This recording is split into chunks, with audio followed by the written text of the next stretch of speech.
much of your humanity are you willing to give to see tyranny fall?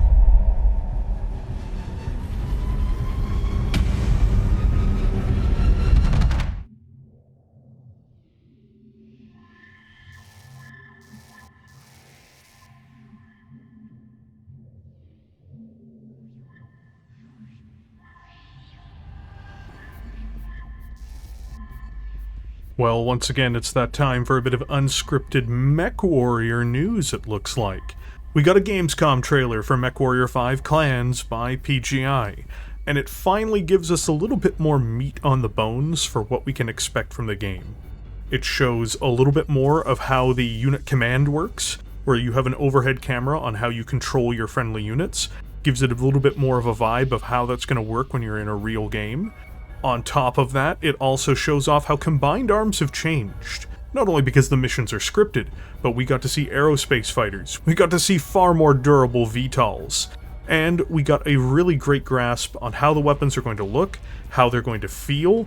I mean, like, seeing how the lasers worked was really great. I love watching the missiles now emerging from the mechs too, just looks really solid. So there's been graphically like a big step up over Mechwarrior 5 Mercenaries. But the big thing a lot of people had been asking about was the Mech Lab, and they did give us some brief insight into the Mech Lab. Now, I have a very slowed down version of it playing on the screen right now. The Mech Lab on the screen, I can tell you, has several things about it. There's a currency system locking what you can do, so, you don't just get access to unlimited things. It also looks from a glance that it has been somewhat simplified versus Mechwarrior 5 Mercenaries. Part of the reasons for that is what we're seeing here are Omnimechs. Now, that's great. These are canonically accurate as far as I can tell. You don't get to change your armor on an Omnimech, you don't get to change your heat sinks on an Omnimech, and you don't get to change your engine. So, things like your engine, things like your armor, certain types of physical modifications, like mask, are only either built into a mech or they're not built into a mech. So if you're expecting the really broad range of modification, the much more time-consuming mech lab for inner sphere mechs, I think you'll be disappointed unless they give us second-line clan mechs, which I am increasingly concerned that they won't. I'm not gonna lie, I love that they seem to be wanting to be as accurate as possible, but at the same time there is a drawback for gameplay purposes. I really don't actually like clan Omnimechs all that much, at least not most of them. Like, I'm actually not a big Timberwolf stan, I think it's okay. I'm not a big Summoner stan, again, I think it's okay. I'm not a big Direwolf guy, don't really like it, don't really like the Warhawk. There's not many mechs in the clan Omnimech camp, at least for the early Omnimechs, even all the way through, honestly, to the mid ones, where I'm all that excited to play them. I was really hoping to sink my teeth into like a Stone Rhino or a Warhammer 2C.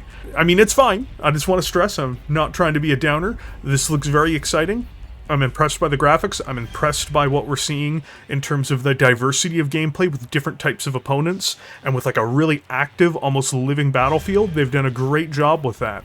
But if I'm going to be trapped in a Mad Dog or an Executioner trying to dodge a lot of these other Omnimechs the whole game, I'm not gonna lie, I'm gonna be kind of down about that.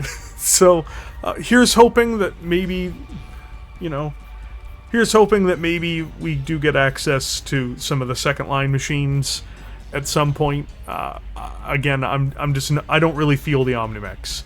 I have a strong suspicion though, based off of this trailer, based off of how they're showing the Mech Lab, that yes indeed, it is going to be Omnimech City. But there is some small hope here that I'm wrong about the Mech Lab, and that we might get access to more things given that there are locked categories there, but I wonder if that is going to be reserved for instant action play and not campaign play. But just as a heads up, this could still give us access to other mech types as well. I just fear in campaign I might be wrong.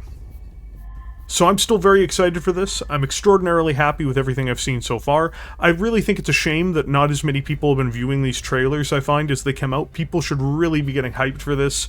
I think this is going to be a great game. Of course, I could always be wrong, but I would like not to be. You'll all know because I'm going to be streaming it day of. So with that being said, thank you all for joining me for this brief news update. I'm going to get back to work on the gigantic Taurian Concordat video I was working on, and I hope you all have yourselves a great day. Don't forget to hit like, it does help the channel. Don't forget to subscribe if you're new here. I know 30% of people are allergic to the subscribe button. I understand it. I'm allergic to it myself. But it does help when cool videos come out on the channel, I promise. And with that, I will catch you all next time, and hopefully I have a cool update for everybody on projects on the channel.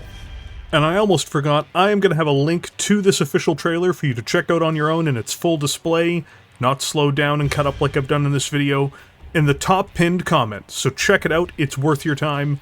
I think it was very cool, I feel hyped about it.